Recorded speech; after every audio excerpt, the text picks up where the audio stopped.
just from a pure beginner perspective, you Yeah. talk about law and universal law. Yeah.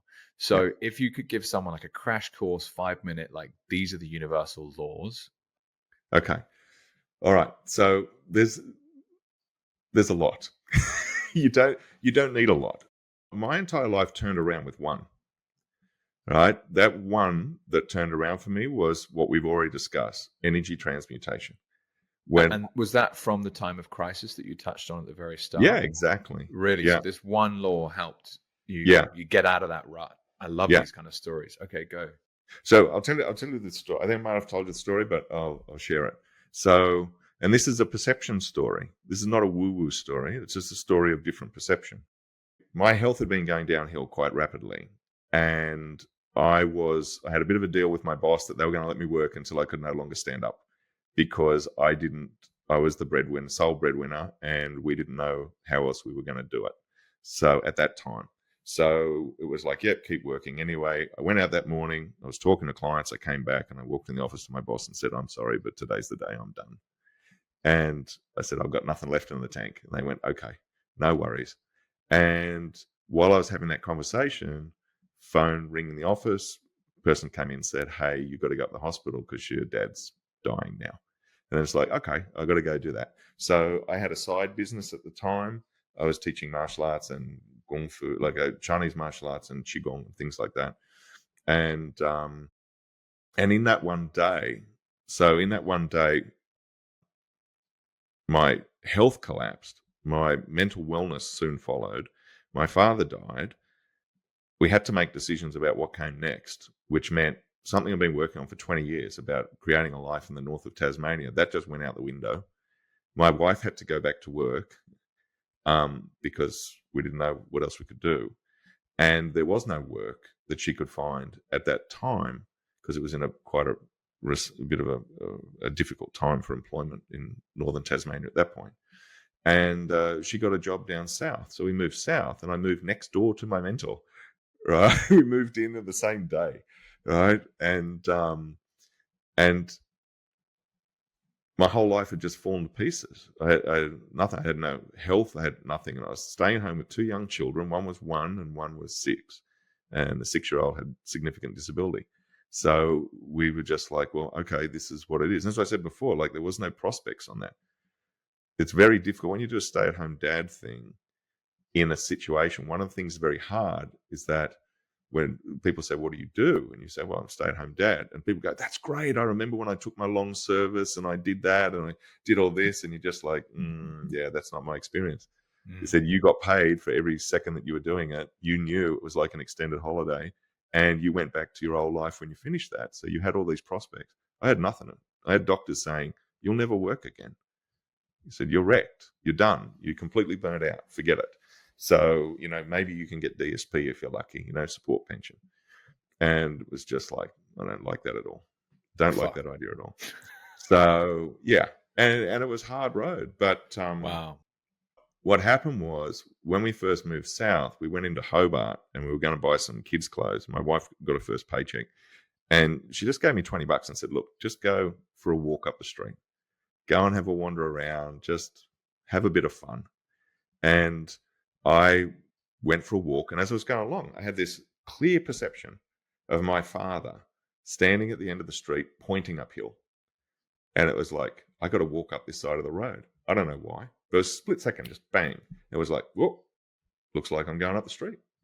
So I started walking up the street and I came to a secondhand bookshop and there was a book dancing around. And it's that joke about, God give me a sign, and like the truckloads of stop, go back signs go past, So it was like, it was this. And the book was on intergenerational family wealth, which was the one thing my father had been trying to teach me his entire life. So I walked into this shop and I said to this guy, could I have a look at that book? And he said, yeah, you may as well. I can't get it to sit on the stand anyway. And I looked at it, I looked at the title, I flicked into it and I just went, yep, I need to read this. And I said, how much do you want for it? He said, well, it's like an $86, $87 book. I was going to sell it for $30, $20, it's yours. Wow. And my wife had given me $20. I had $20. And it was just like, thank you. And away we went. Wow. And that book gave me an awareness of of transmutation, and they talked about it from the analogy of shirt sleeves to shirt sleeves in 3 generations. How the first generation will come from poverty and they will build an empire. They then give it to their children, and the second generation go into stasis because they don't know how to build it, but they've seen it built, so they know how to maintain it. And then their children have never seen any of that. All they've known is all the benefits. So they come in and they just destroy it. They just spend it all until it's all gone. And then they're back in poverty. And then the next generation starts in poverty and has to create again. So that was where I started to learn about law. And if you understand that you can make your fortune out of that, because I certainly have. And other laws that are really important, one is perpetual increase. People are obsessed with the law of attraction. Forget that. That's a waste of your time. It's nice to know that it exists, but it's a bit like gravity. You don't have to be managing gravity. It handles that for you. And all the laws are the same. But perpetual increase is the awareness that everything is becoming more of itself. So if you put effort into something, even if you just start off by changing the way you think, if you keep doing it consistently, what it will do is it will start to grow. And as it grows, it gets more mass. And that mass becomes things like suddenly you feel differently about it. Now your hormones are changing in your body, so that's a different mass. You're resonating differently. That's a different experience. And now you speak differently. That's sharing with other people. Now you're committing people like we're doing now, right? Just talking, we're changing the way people think about things and how they feel about things, and then what they're going to say and the actions that people take. And that's more mass again. And then as that starts to build, you get more and more. So perpetual increase is the law that runs investing. Compounding. Compounding, anybody's successful at anything, and it doesn't matter whether it's successful at Shaolin Kung Fu or it's successful at business, it always gets down to two things. You must use principles that work. That's compounding. And you must do it consistently. If you've got consistent compounding, you don't need genius. I said you'll win. You will win. It'll just take time. And the smarter you get, the more you can compress that timeline. So other principles about universal law, what's really important about it is probably the first one, which is mentalism, which is that everything in the world is experienced through the mind. And that one thing that people don't talk about is that when you make a decision, you literally change reality. It's a committed focus of mind saying, I want this to exist. Not only do I want it to exist, but I'm prepared to put the consistency and compounding behind it. And when you do that, the universe responds. And that is because the pure energy that is being drawn from is psychoreactive. It does literally respond to how we think in it. I'll let that sit for a minute because that's actually a super important point. Wow. Yeah. It's, again, so many different directions to go, but I think the thing that resonates most about what you've just talked through is there's so many things in life that you notice to be true, but they're not based in what feels like sound logic. Does that make sense? That's So exactly right. things like where your mind goes, your money follows. Yeah. That's a really nice phrase that I love. Or success leaves clues. You Yeah. follow these things, but that idea of like perpetual motion. So that actually makes more sense. And basically, you're investing and you're putting good money after good, Yeah. and so you're helping it compound and grow. And thank you so much for sharing that story. I could really feel like it was just an extraordinarily difficult moment in your life, and somehow out of the darkest times come the best things. And I don't know Absolutely. why that's true necessarily, but the night is darkest before the dawn. Yeah. That phrase is another great one. In fact, that's made me just shiver. Whoa. As if you got that signal. Oh, hey dad. Oh, you want me to walk up here? Oh, okay, cool. Oh, I've got the exact perfect amount of money for this one book. And I'm now a couple of pages off finishing it. And I would like to give you full credit for introducing it to me. And that book has helped me to really see, that's probably how you would do it a bit better. And the idea of like having every family member think about investing as a group. So working with cousins, working Like instead of vertically with uncles and aunties and grandparents and parents, it's like actually what does this new tranche of talent want to do? Yeah. And the book, coaches you through the idea of, I want every year to see a resume from every family member. It's like, this is what I absolutely love doing. And then it's the family's job to figure out how to finance them towards what they feel like is their calling. Yeah. And this to me is just, again, it's a much more sophisticated approach to capital allocation. And I've loved it. And what an extraordinary story that that's where it came from. Yeah. And it was at a time when I literally had nothing. So Mm. that $20, that was my $20, right? That was the $20 spare that we had. I turned myself around from zero money to, and it started off very slow. And that's the thing, because you don't know how to work with the tools in a sophisticated manner. As soon as you get to the point where you start to understand how to use them, you realize just how quickly this thing can move. So Wow. I got to a point where, like, remember what I said, like, doctors are saying to you, you will never work again. Wow. You have to put that out of your head. And I was like, no, I don't think so. I said, I that doesn't feel right to me. It doesn't feel right to me that at this stage in my life that I should just sit on the couch, because I had worked in disability employment and I had met so many people that took that advice and they stayed there. And I remember I met one woman who had a good career, and she went through a doctor. She'd had back and neck pain, and she went and saw a doctor, and the doctor had said to her, there's nothing can be done. You've got a misaligned disc in your back, like misaligned vertebra in your back, and nothing can be done about that. You just have to take painkillers.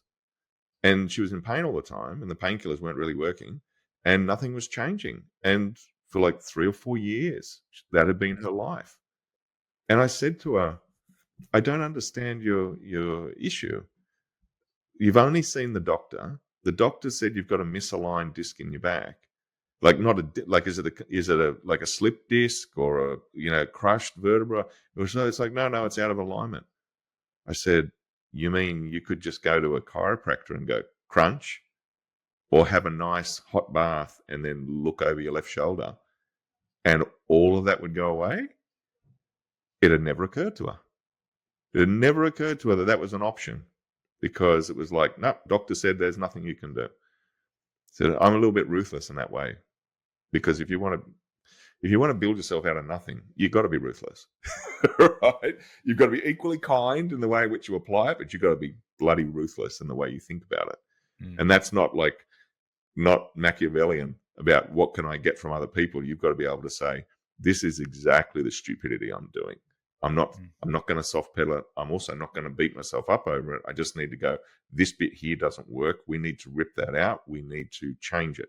And we need to do it in a way that's not destroying the humanistic capital that we've got. So that, for me, it was like, there was my $20, and it took a long time. And I started doing energy work and doing all these things. And over time it built. And then an opportunity came up to work in a BP up the road. And I did that. And then 10 weeks later, I got given another job, and opportunity came for another job, and I took that job. And that led to the next, to the next, to the next. And they've been quantum leaps. But the difference was going to a point where I remember I had a hobby, and that was, everything else was just house money. And I had a little bit of money for myself. It was $10 a week. That was actually, it was $10 a fortnight, I remember. So that was how much money I had to play with. And then when I got this job at BP, suddenly we had like an extra $400 a fortnight coming in. So that was a quantum leap when you're used to $10, right? So that was a quantum leap, and it went there.